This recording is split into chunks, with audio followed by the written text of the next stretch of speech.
ముఖ్యంగా ఈ కార్యక్రమం ఒక రోజు 2 రోజులు అలా కాకుండా ప్రతి నెల క్రమం తప్పకుండా నిర్వహిస్తున్నారు.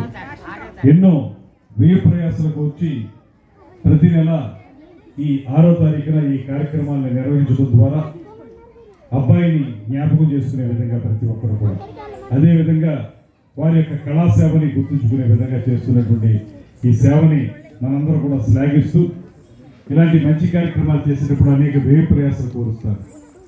సమయం అదేవిధంగా వ్యయం రెండు కూడా ఉంటాయి. దానికి సంబంధించి సహకారం అందించాల్సిన బాధ్యత మనందరి మీద ఉంది. నేను ఇప్పుడే వర్మ గారికి చెప్పాను, మీరు ఇలా నెల కార్యక్రమాలు కాదు, సంవత్సరానికి ఒకసారి చేసేటువంటి కార్యక్రమానికి మాత్రం తప్పనిసరిగా సాంస్కృతిక శాఖ నుంచి ఇతోధికమైనటువంటి సహకారం అందిస్తామన్నటువంటి మాటను కూడా వారికి తెలియజెప్పడం జరిగింది. తప్పనిసరిగా రకమైనటువంటి కార్యక్రమాలను చేపడదామనేటువంటి మాటను తెలియజేస్తూ ముఖ్యంగా ఈరోజు మంచి దర్శకులుగా పేరు పొంది సూపర్ హిట్ సినిమా తీసినటువంటి కళాకృష్ణ గారు, కళ్యాణి కృష్ణ గారు, వారు సోగ్గాడి చిన్ననాయన సినిమా సూపర్ డూపర్ హిట్ అయింది. అదేవిధంగా ప్రస్తుతం ఒక సినిమా కూడా సెట్స్ మీద తయారవుతున్నట్టుంది. ఆ సినిమా కూడా విజయవంతంగా ముందుకు వెళ్ళాలని, అదేవిధంగా వారు మనందరికీ చిరపరిచితులైనటువంటి నాయకులు కన్నబాబు గారి స్వయాన సోదరులైన మంచి దర్శకులు, ఆయనలో ఉన్న ప్రతిభని గుర్తించే అక్కినేని నాగార్జున గారు సోగ్గాడి చిన్ననాయన సినిమాకి ఆయనకు అవకాశం కల్పించారు.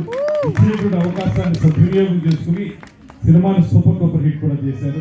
రాబోయే చిత్రం కూడా మంచి హిట్ కావాలని ఈ యువ దర్శకుడు రాబోయే రోజుల్లో ఆంధ్రప్రదేశ్ గర్వించదగ్గ, తెలుగువారు గర్వించదగ్గ మంచి దర్శకుడిగా పేరు పొందాలని మనస్ఫూర్తిగా కోరుకుంటూ, అదేవిధంగా తోట సుబ్బారావు గారు ఇక్కడ ఉన్నారు.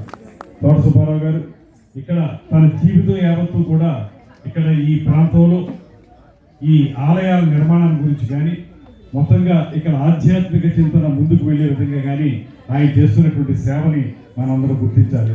ఇవాళ జ్ఞాన సరస్వతి ఆలయాన్ని అద్భుతంగా తీర్చిదిద్దుతూ ఆయన చూస్తే ఒకప్పుడు పూర్తిగా వ్యాపారవేత్తలా కనిపించేవాడు ఆయన. ఇప్పుడు ఎప్పుడైతే ఈ కార్యక్రమాలన్నింటినీ ఈ ప్రాంతంలో ఈ గౌతమి ఘాట్ పరిసర ప్రాంతాల్లో నిర్వహిస్తున్నారో అప్పటి నుంచి ఆయన రూపం మొత్తం కూడా ఆధ్యాత్మిక రూపం అయిపోయింది. మంచి కార్యక్రమాలు నిర్వహిస్తూ రాజమండ్రిని, గోదావరి తీర ప్రాంతాన్ని ఆధ్యాత్మిక కేంద్రంగా తీర్చిదిద్దడంలో సుబ్బారావు గారి పాత్రను ప్రత్యేకంగా అభినందిస్తూ ఆయన కూడా ఆయురారోగ్యాలతో ఈ కార్యక్రమాలను కొనసాగించాలని మనస్ఫూర్తిగా కోరుకుంటూ, అదేవిధంగా వరద కూడా ఈ కార్యక్రమాన్ని బాగా నిర్వహిస్తాడు. ఇలా రచయితగా అదేవిధంగా ఒక పాత్రికేయుడిగా వరదకు ఉన్నటువంటి వరద నాగేశ్వరరావు, నేను వరద అనుకుంటాను, వరద నాగేశ్వరరావుకు ఉన్నటువంటి ప్రత్యేకత గొప్ప విషయం. వీరందరూ కలిసి ఒక టీమ్గా ఏర్పడి ఈ చారిటబుల్ ట్రస్ట్ ద్వారా ఇన్ని మంచి కార్యక్రమాలు చేస్తున్నందుకు మీ అందరికీ మనస్ఫూర్తిగా అభినందనలు తెలియజేస్తూ, ముఖ్యంగా పాల్గొన్నటువంటి కళాకారులందరికీ కొంతమందికి ప్రైజ్ రావచ్చు, కొంతమందికి రాలేకపోవచ్చు, కానీ వారి ప్రతిభ తక్కువ కాదు. రాలేని వారికి ఇంకొక సంవత్సరం వస్తుంది. ఖచ్చితంగా వారిలో ప్రతిభను ప్రదర్శించుకునేటువంటి ఒక అవకాశం ఈ వేదిక నుంచి లభించింది కనుక వారందరికీ కూడా అభినందనలు తెలియజేస్తూ మీ అందరికీ మంచి జరగాలని మనస్ఫూర్తిగా కోరుకుంటూ, ఈ కూటమి ప్రభుత్వం హయాంలో మీకు పూర్తిగా కళాకారులకి ఉపయోగపడే విధంగా మనం అనేక పురస్కారాలని నిర్వహిస్తున్నాం. ఆ పురస్కారాలు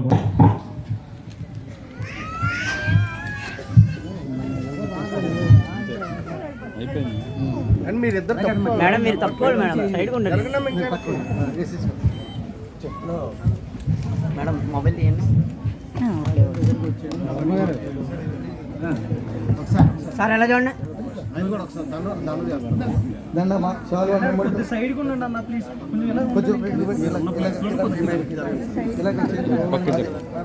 సార్ ఎలా చూడండి సార్, ఎలా చూడండి మా ఫ్లవర్స్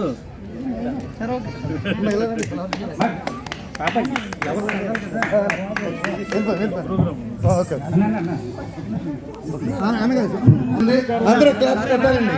మన మంత్రి గారు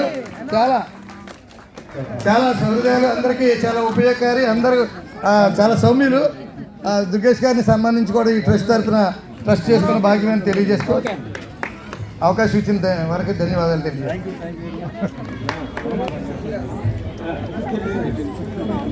కళ్యాణ్ కృష్ణ గారు ఉన్నారు.